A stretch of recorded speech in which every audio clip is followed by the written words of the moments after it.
బలిజ కాపు మంత్రులు ప్రజాప్రతినిధుల ఆత్మీయ సన్మాన సభకు కాపు కార్పొరేషన్ చైర్మన్ వచ్చారు. ఈ నేపథ్యంలో ఆయన మనతో పాటు ఉన్నారు. ఆయన అడిగి తెలుసుకునే ప్రయత్నం చేస్తాం. కొత్తపల్లి సుబ్బయ్య గారు అసలు కాపు కార్పొరేషన్ నిధులు ఎలా ఉన్నాయి ఏంటన్నట్టు విషయం అన్ని అడిగి తెలుసుకునే ప్రయత్నం. సార్ చెప్పండి, అసలు బలిజలకు సీమలో తగిన ప్రాధాన్యత లేకపోవడం ఎలా చూడాలి? రాష్ట్ర వ్యాప్తంగా ఉన్నటువంటి పరిస్థితులు మనం పరిశీలన చేసినప్పుడు తప్పనిసరిగా స్వతంత్రం వచ్చిన కాడి నుంచి ఈ రోజు వరకు మనం ఒకసారి చూస్తే తప్పనిసరిగా రాజకీయ పరంగా బలిజ సోదరులకి ఇప్పుడు కూడా సరైనటువంటి న్యాయం జరగలేదు. తప్పనిసరిగా భవిష్యత్తులో ఉన్న ఖచ్చితంగా బలి సోదరులకు న్యాయం చేయాలన్నటువంటిది విషయంలో అన్ని పార్టీల వాళ్ళు కూడా ఖచ్చితంగా ముందుకు రావాలి.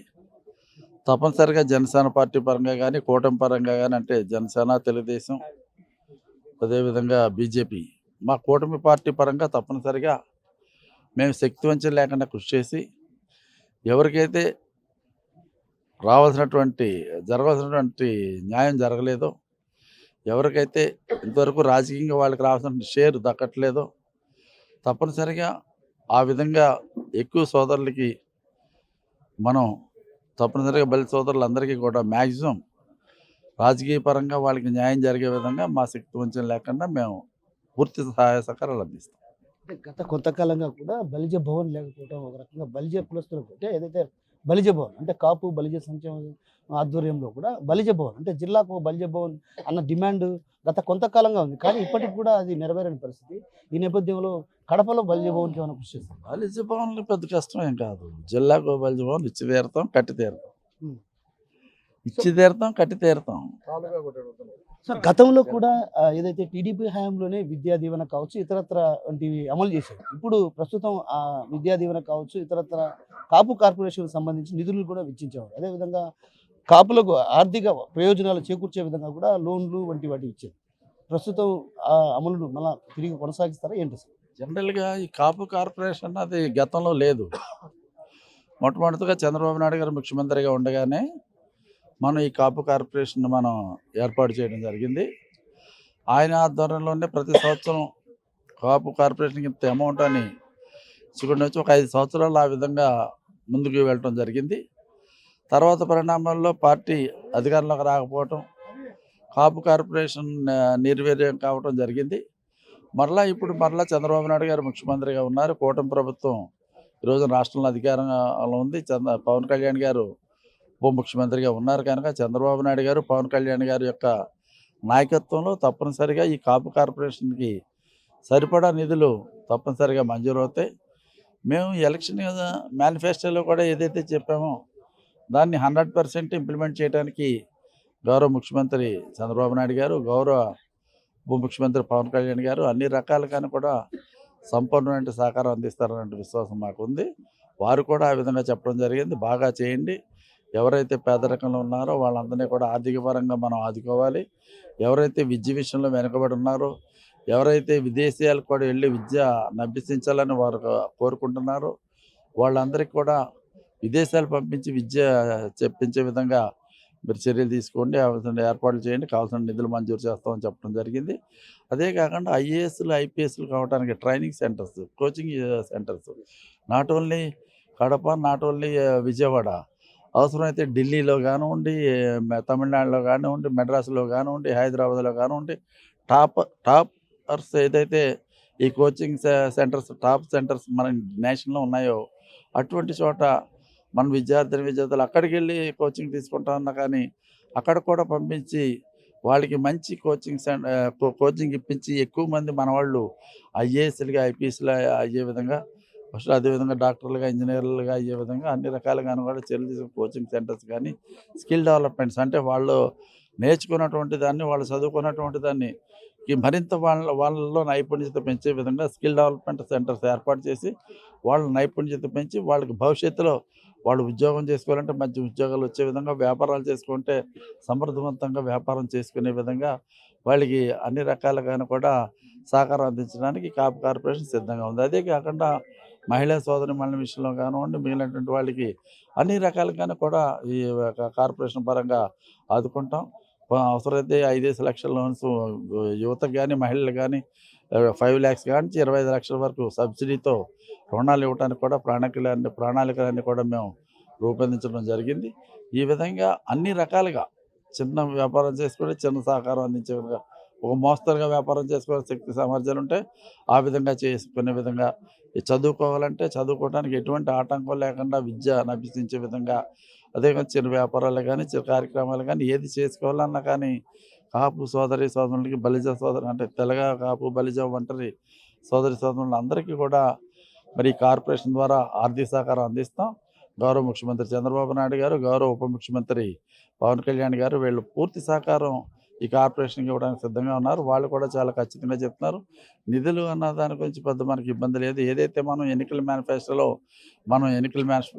రిలీజ్ చేసామో ఆ ఎన్నికల మేనిఫెస్టోని 100% మనం ఇంప్లిమెంట్ చేస్తాం. నిధులన్నీ కూడా సక్రమైన మార్గంలో ఎవరైతే రియల్ బెనిఫిట్స్ ఉన్నారో ఎవరైతే అవసరం ఉందో వాళ్ళకి సక్రమైన మార్గంలో ఎక్కడ అన్యాక్రాంతం కాకుండా మిడిల్ మ్యాన్ లేకుండా ఈ కార్పొరేషన్ ద్వారా కార్యక్రమం చేయమన్నది గౌరవ ముఖ్యమంత్రి చంద్రబాబు నాయుడు గారి యొక్క ఆదేశం కానీ లేకపోతే గౌరవ ఉప ముఖ్యమంత్రి అయినటువంటి పవన్ కళ్యాణ్ గారి యొక్క ఆదేశం కానీ ఈ సందర్భంగా తెలియపడుతుంది.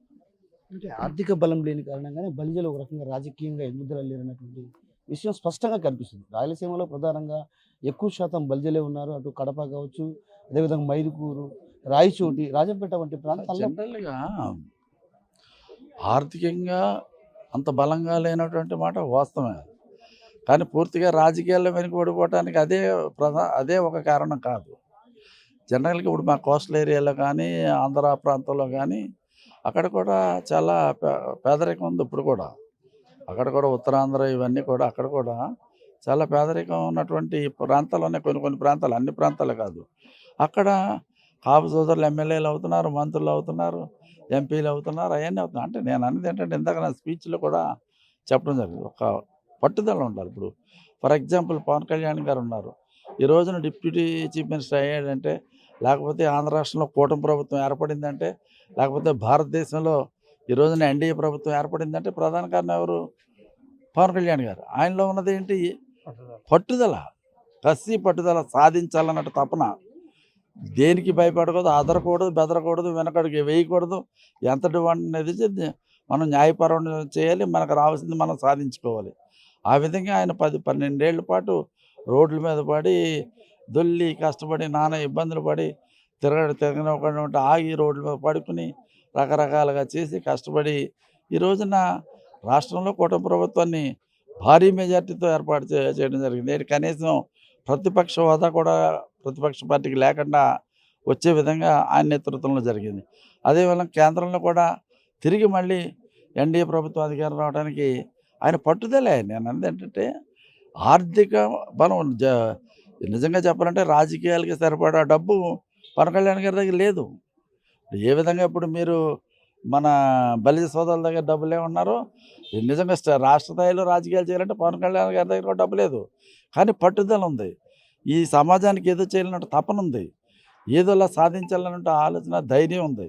ఎవరికి అదరనే బెదరనటువంటి ధైర్యం ఉంది. సాధించాలంటే పట్టుదల ఉండటం మూలంగా ఆయన ఈరోజు సాధించగలిగారు. నా రిక్వెస్ట్ కూడా మన బలిజ సోదరులకు అందరికీ కూడా మీరు ఊరికి అనవసరంగా భయపడి అనవసరంగా వేరే విధంగా ఏదో పడటం కాకుండా, లేకపోతే మన దగ్గర అంత డబ్బు మన దగ్గర లేదు, అంత డబ్బు ఉంటేనే రాజకీయం చేయగలుగుతాం అన్నది కరెక్ట్ కాదు. డబ్బులు ఎక్కువ ఉంటే రాజకీయం చేయగలుగుతాం అంటే ఆ టాటా బిర్లాలో వీళ్ళు ఇటువంటి వాళ్ళు ఎవరు ఉంటారు కానీ మనం ఎవరు ఉండం. అది జనరల్గా చెప్తున్నా. అలా కాదు కదా, డబ్బే ప్రాధాన్యం. డబ్బు కూడా ఒక భాగం అయింది ఈరోజు, నేను కాదంటలేదు. బట్ కానీ 100% డబ్బు వల్లే కాదు. ధైర్యంగా ముందుకు వెళ్ళాలి, పట్టుదలగా ఉండాలి. ముందు సీటు కావాలని డిమాండ్ చేసుకోవాలి, సీటు తెచ్చుకోవాలి, 1-2 సార్లు ఫైట్ చేయాలి. పవన్ కళ్యాణ్ గారు ఒకసారి ఓడిపోయారు, ఇప్పుడు ఈ రోజున ఘన విజయం సాధించాడు. ఆయన 21 మంది ఎమ్మెల్యేలు నిలబడితే 21 మంది నెగ్గేశారు. 2 ఎంపీలు నిలబడితే 2 నెగ్గేశారు. భారతదేశ చరిత్రలో ఏ రాజకీయ పార్టీ కూడా ఇంతవరకు 10 ఏళ్ళు, 15 ఏళ్ళు, 20 ఏళ్ళు, 30 ఏళ్ళు రాజ్యాన్ని పాలించినటువంటి పార్టీలు ఉన్నాయి. కానీ నిలబెట్టిన వాళ్ళు అందరూ కూడా నెగ్గించినటువంటి పార్టీ ఒక్క పవన్ కళ్యాణ్ గారిదే, ఎవరికి లేదు. ఇది వరల్డ్ రికార్డ్. ఇది ప్రధానంగా కడప జిల్లాలో కొంతమంది కీలకంగా వ్యవహరిస్తున్నారు. ఎవరైతే ఇప్పుడు మొన్న రాజంపేట నుంచి ఎమ్మెల్యేగా పోటీ చేసినటువంటి సుబ్రహ్మణ్యం కావచ్చు, అదేవిధంగా కడపలో 35 ఏళ్ల నుంచి నేనేమంటున్నట్టు నేతల గురించి 30 ఏళ్ళ నుంచి కూడా పార్టీ కోసం కృషి చేస్తున్నారు. హరిప్రసాద్ లాంటి వాళ్ళు కావచ్చు, ఇంకా ఇతరత్ర ఉన్నారు. వాళ్ళందరికీ కూడా పార్టీలో ప్రయోజనం లేకపోవడాన్ని ఎలా చూడాలంటారు? ఇప్పుడు హరిప్రసాద్ గారిని కానీ సుబ్రహ్మణ్యం కానీ ఎవరైనా సరే ఎవరికైనా కొంచెం లేట్ కావచ్చు. కొంతమంది అదృష్టం వాడిని ముందు పదవులు వస్తూ ఉంటాయి, కొంతమంది పదవులు లేట్గా రావచ్చు. అంతేగాని ఇప్పుడు హరిప్రసాద్ గారు పదవి రాదులు చెప్తారా ఏంటి మీరు? హరిప్రసాద్ గారు చాలా ఉన్నతమైన పదవులు రావచ్చు భవిష్యత్తులో. పార్టీ ఎందుకంటే ఒక పార్టీని నమ్ముకున్నటువంటి వ్యక్తి, ఇతర అది కాదు, ఒక కమిట్మెంట్తో నిస్వార్థంగా పనిచేస్తున్నటువంటి వ్యక్తి. ఒక రోజు కాకపోతే ఒక రోజు ఛాన్స్ వస్తుంది, డెఫినెట్గా వస్తుంది. హరిప్రసాద్ గారిని కూడా ఉన్నత శిఖరాల్లో తప్పనిసరిగా మీరు చూస్తారు, మనం అందరం చూస్తాం. ఇప్పుడు రాబోయే కాలంలో తప్పనిసరిగా చూస్తాం. నాట్ ఓన్లీ హరిప్రసాద్ గారు అనే కాదు, ఎవరైనా పార్టీలో కష్టపడి సీనియారిటీ ఉండి పూర్వకాలం నుంచి ఉండి ఈ రోజున కూడా పట్టుదలగా ఎవరైతే ముందుకు సాగుతున్నారో, ఎవరైతే ప్రజలతో మమేకం వెళ్తున్నారో వాళ్ళందరికీ తప్పనిసరిగా ప్రాతినిధ్యం ఇస్తాం. ఇప్పుడు సార్ కడప బలిజలకు గొప్ప ఒక శుభవార్త చెప్పబోతున్నారు. తప్పనిసరిగా వస్తుంది. అంటే బలిజ భవన్ గురించి ఎప్పుడు బాలిజ భవన్ ఉంది, ఈవేళ ఇప్పుడు వెళ్ళి శంకుస్థాపన చేయొచ్చు, దానికి ఇబ్బంది ఏం లేదు. సో మొత్తం మీద ఏదైతే బలిజల కులస్తులకు కూడా తీరని అన్యాయం జరుగుతుంది. అయితే అన్యాయం జరుగుతున్నటువంటి నేపథ్యంలో కూడా రానున్న రోజుల్లో ఖచ్చితంగా చంద్రబాబు తగిన ప్రాధాన్యత బలిజలకు ఇస్తారు. ఏదైతే గతంలో కూడా తగిన ప్రాధాన్యత ఇచ్చింది కూడా టీడీపీనే. అయితే పవన్ కళ్యాణ్ ఏదైతే పట్టుదల కృషి ఉంటే ఏ పదవులైనా వరించ తప్పదన్నటువంటి విషయాన్ని మనతో పాటు ఉన్నటువంటి కాపు కార్పొరేషన్ చైర్మన్ కొత్తపల్లి సుబ్బారెడ్డి గారు చెప్తున్నారు. కెమెరా పర్సన్ హరితో కిషోర్, RTV కడప నుంచి. మరిన్ని వీడియోస్ కోసం ఛానల్ ని సబ్స్క్రైబ్ చేయండి. లేటెస్ట్ అప్డేట్స్ కోసం వాట్సాప్ ఛానల్ ని ఫాలో అవ్వండి. అండ్ లింక్ డిస్క్రిప్షన్ లో ఉంది.